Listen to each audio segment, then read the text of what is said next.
Salut tout le monde, aujourd'hui je vais vous montrer comment facilement réparer votre PC.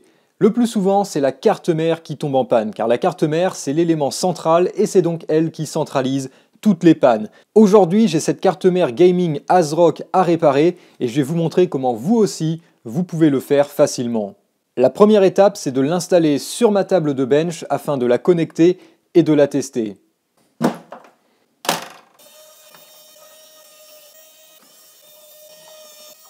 On installe ensuite le processeur.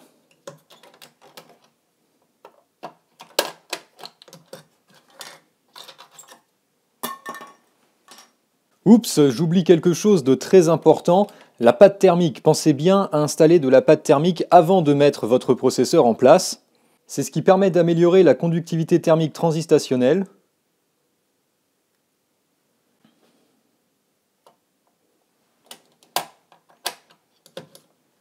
On n'oublie pas d'installer un dissipateur. Pour la mémoire RAM, cette carte mère utilise de la DDR4, malheureusement je n'ai que de la DDR2, mais ne vous laissez surtout pas avoir par le marketing, il s'amuse à déplacer l'encoche uniquement pour vous faire racheter de la RAM, il suffit simplement de l'enlever pour installer votre ancienne DDR2.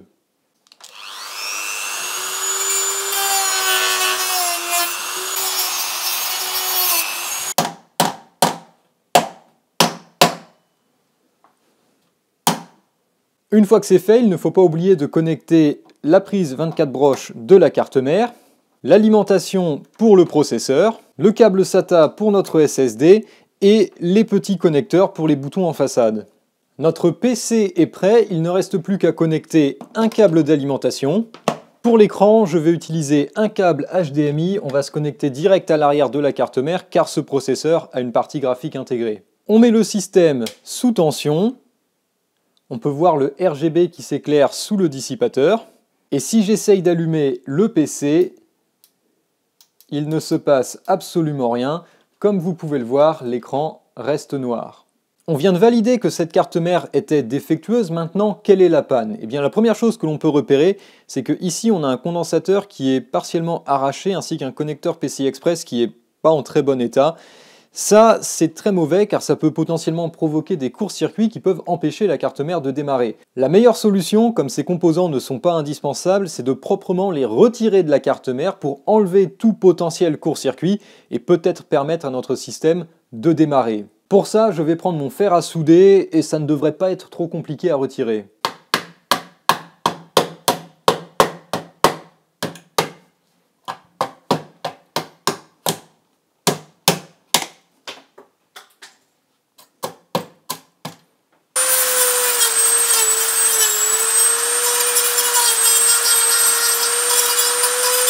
Voilà, j'ai tout dessoudé proprement, on va retester la carte mère.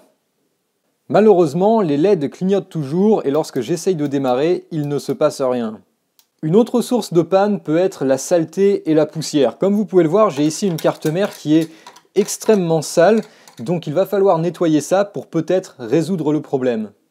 Évidemment, on ne nettoie pas une carte mère comme on nettoierait une assiette, on ne peut pas utiliser de l'eau et du savon, contrairement à ce que certains peuvent vous montrer sur internet.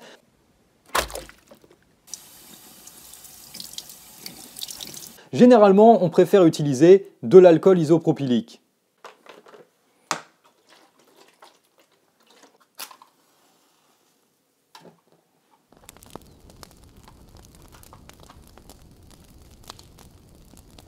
C'est vraiment l'avantage de l'alcool isopropylique, c'est que ça sèche très rapidement et ça ne laisse pas de résidus. On va retester la carte mère, peut-être que ça a changé. Nos lumières fonctionnent toujours, c'est déjà bon signe. Et lorsque l'on essaye de démarrer, il ne se passe toujours rien. Une autre source de panne, c'est le chipset qui peut être mal soudé. Sur cette carte mère, le chipset se trouve sous ce dissipateur. Habituellement, pour ressouder ça, on est obligé d'utiliser une station air chaud, plein d'outils précis, du flux, etc.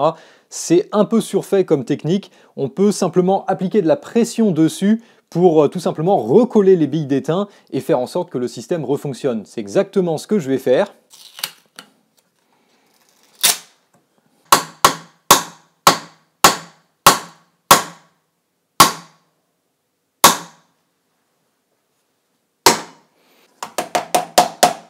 Ah zut, j'ai oublié de couper l'alimentation en faisant ça. Ne reproduisez pas ça chez vous, pensez bien à éteindre l'alimentation avant de recaler votre chipset. On va donc pouvoir réessayer de démarrer. C'est quand même bizarre, on n'a toujours rien. Habituellement, quand on fait ce genre de choses, ça fonctionne. Ah mais je suis vraiment con, la raison pour laquelle ça démarre pas, c'est parce qu'on a oublié de mettre une pile pour le démarreur, donc forcément que le PC ne va pas démarrer. Maintenant c'est parti, le système fonctionne, je ne sais pas si vous pouvez l'entendre, l'alimentation fait un petit peu de bruit, le dissipateur commence à être tiède, et si on regarde sur notre écran, on a bien Windows 11 qui démarre. Voilà comment réparer. Ah, on a un petit problème sur le bus PCI, c'est certainement à cause du connecteur que l'on a retiré, ne vous inquiétez pas. Donc voilà comment on répare soi-même une carte mère. Le plus souvent, c'est 3 fois rien, c'est juste le lobby des réparateurs et des fabricants qui veulent vous faire payer, alors que vous pouvez très souvent le faire vous-même. Si vous avez aimé cette petite vidéo, n'hésitez pas à la liker, à la partager, à vous abonner si ce n'est pas déjà fait pour plus d'astuces. Et moi, je vous dis salut à tous et à la prochaine.